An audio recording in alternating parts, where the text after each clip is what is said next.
पाकिस्तान में तेल कंपनियों को तेल की कमी का सामना करना पड़ रहा है क्योंकि देश के पास इसे खरीदने के लिए पर्याप्त पैसा नहीं है। इस कमी के कारण कंपनियों को तेल उत्पादन के लिए आवश्यक कच्चा माल प्राप्त करने में कठिनाई हो रही है। तेल कंपनियों ने सरकार को कमी के बारे में चेतावनी दी है और वे सुझाव देते हैं कि समस्या का समाधान करने के लिए कदम उठाए जाएं। एसोसिएशन ने वित्त और ऊर्जा मंत्री, स्टेट बैंक ऑफ पाकिस्तान के गवर्नर और तेल और गैस नियामक प्राधिकरण के अध्यक्ष को पत्र लिखकर रुपए में गिरावट को रोकने में मदद करने के लिए कहा।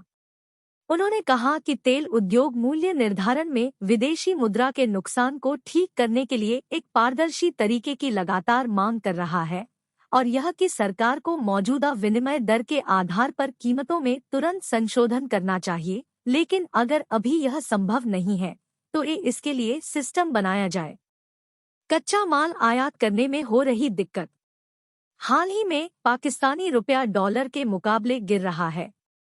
इसका मतलब यह है कि व्यवसायों द्वारा उधार ली जा सकने वाली धनराशि में कमी आई है, जो उन्हें सामग्री आयात करने से रोक सकती है। तेल उद्योग ने शाहबाज सरकार से यह सुनिश्चित करने में मदद करने के लिए कहा है कि बैंकिंग प्रणाली तेल कंपनियों और रिफाइनरियों को तेल की बढ़ती कीमतों और मूल्यह्रास रुपए से निपटने में मदद करे। उद्योग पतन की कगार पर। ओसीएसी, उद्योग पर नजर रखने वाली संस्था, ने कहा है कि उद्योग काफी संकट में है और ढहने के कगार पर है। उन्होंने इस साल की शुरुआत में हुई ईंधन की कमी का उदाहरण दिया और यह कैसे दिखाता है कि उद्योग कितना नाजुक है। हालांकि सेना प्रमुख का कहना है कि सब कुछ ठीक है और सबसे खराब दौर खत्म हो गया है। पाकिस्तान अपनी अर्थव्यवस्था के साथ कठिन समय बिता रहा है।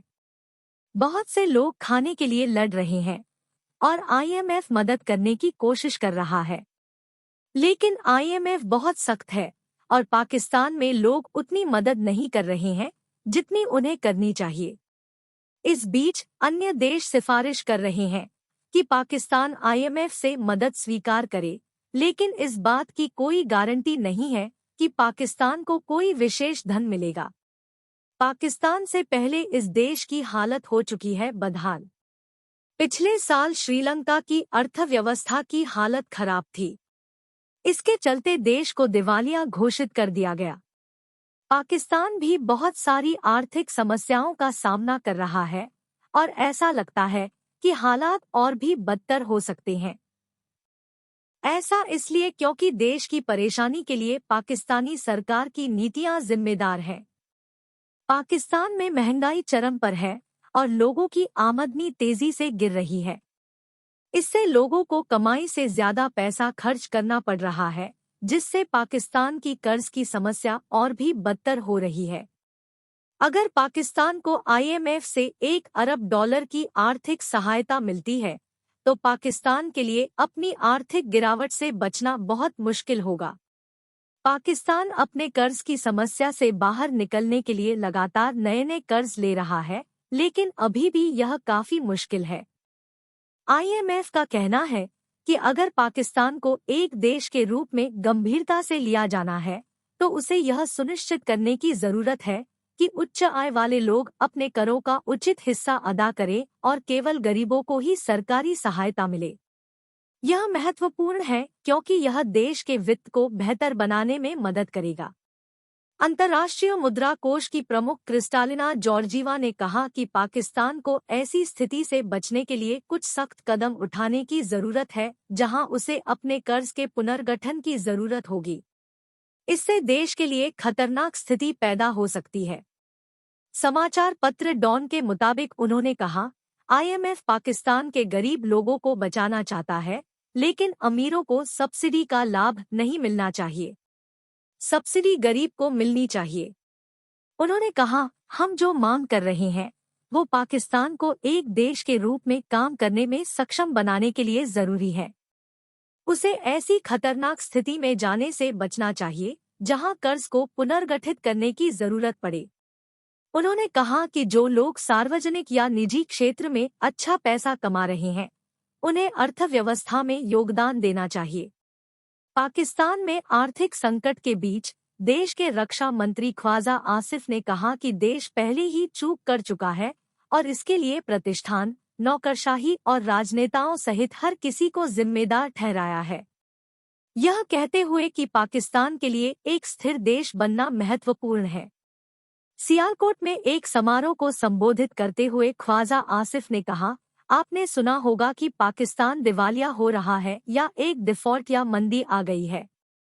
यह हो चुका है। हम अब एक दिवालिया देश में रह रहे हैं। पाकिस्तान की अर्थव्यवस्था में कुछ समस्याएं हैं और इससे कीमतें बढ़ रही हैं और लोगों के लिए जीवन कठिन हो रहा है। यूक्रेन संघर्ष चीजों को बदतर बना रहा है क्योंकि इससे ऊर्जा संसाधनों की कमी हो रही है। शाहबाज शरीफ सरकार को सरकार के बजट घाटे को कम करने के लिए IMF से काफी दबाव का सामना करना पड़ रहा है।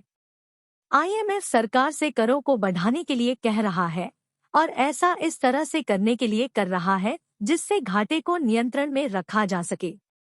कुछ लोगों को लगता है कि वित्त मंत्री इशाक डार करों में वृद्धि के खिलाफ है, लेकिन वह यह भी कोशिश कर रहे हैं कि IMF उन्हें तेल पर लगाए गए कर को हटाने की अनुमति दे।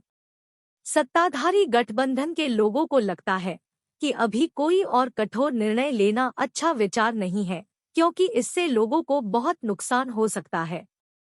गठबंधन में कुछ लोग ऐसे भी हैं जिन्हें डर है कि अगर वे बहुत अधिक कड़े फैसले लेते हैं तो इससे आगामी चुनाव जीतने की उनकी संभावना को नुकसान पहुंच सकता है। इस बीच पाकिस्तान जस्टिस इंस्टीट्यूट PTI के अध्यक्ष इमरान खान ने देश के सामने मौजूद चुनौतियों पर राजनीतिक सहमति बनाने के प्रधानमंत्री शहबाज शरीफ के प्रयासों को विफल कर दिया है।